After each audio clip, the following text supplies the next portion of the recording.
It's 3 hours later, and after 10 when I make it back home. I stayed with Alyssa for another hour after Ryle left. Then went back to the office to finish up a few things, so I would have to go in for the next few days. The lights are off when I walk through the door, so that means Ryle's off to bed. The entire drive home, I thought about what he said, but I haven't had it in my head that at least be a couple years before we started having a family.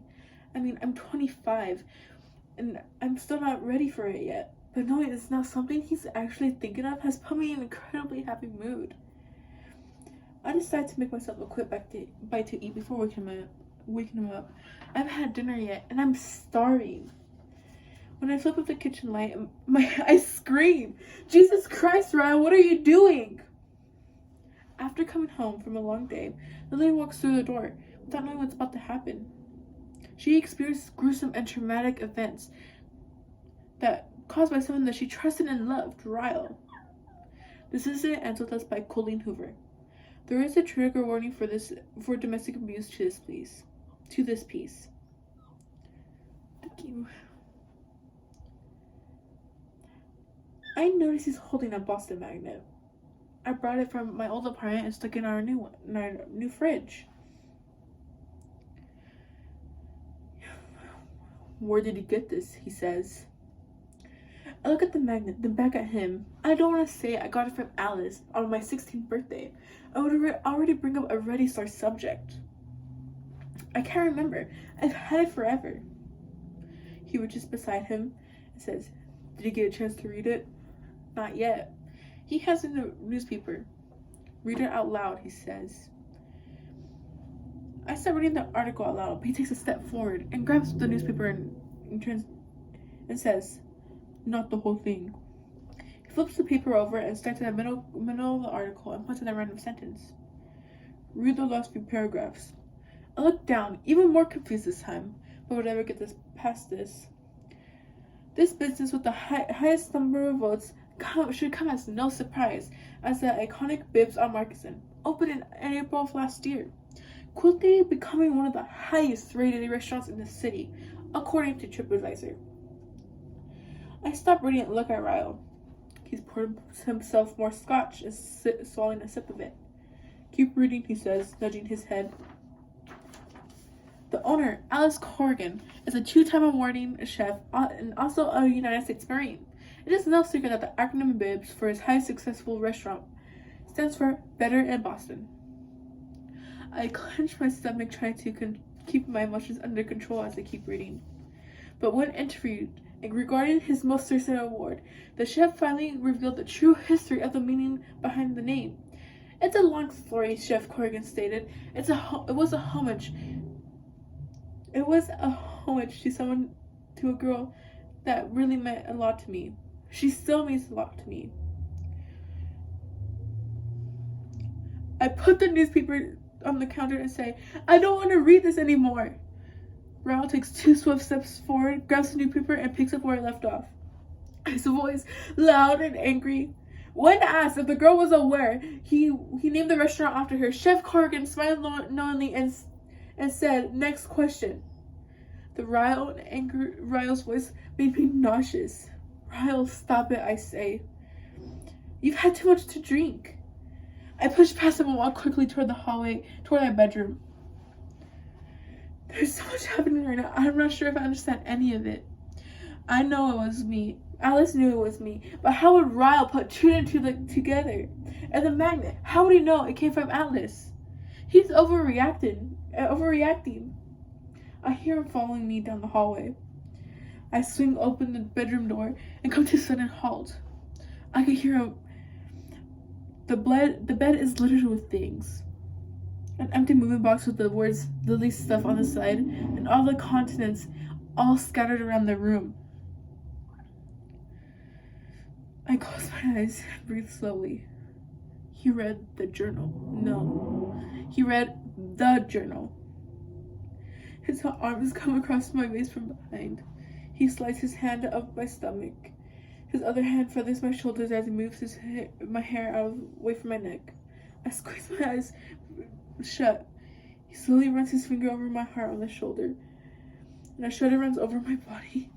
His lips meet my skin right over that tattoo, and then he sinks his teeth so hard in me, and I scream.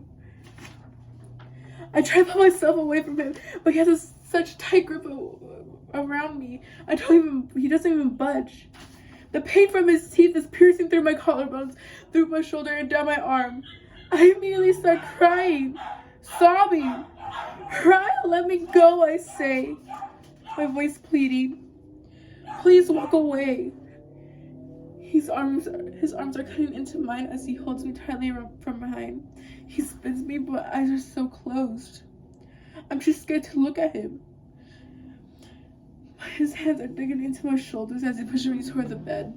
I start trying to fight him off of me, but it's useless. He's too strong for me. He's angry, he's hurt, and he's not Ryle. My back meets the bed. I frantically scoop back toward the headboard, trying to get away from him. Why is he still here, Lily?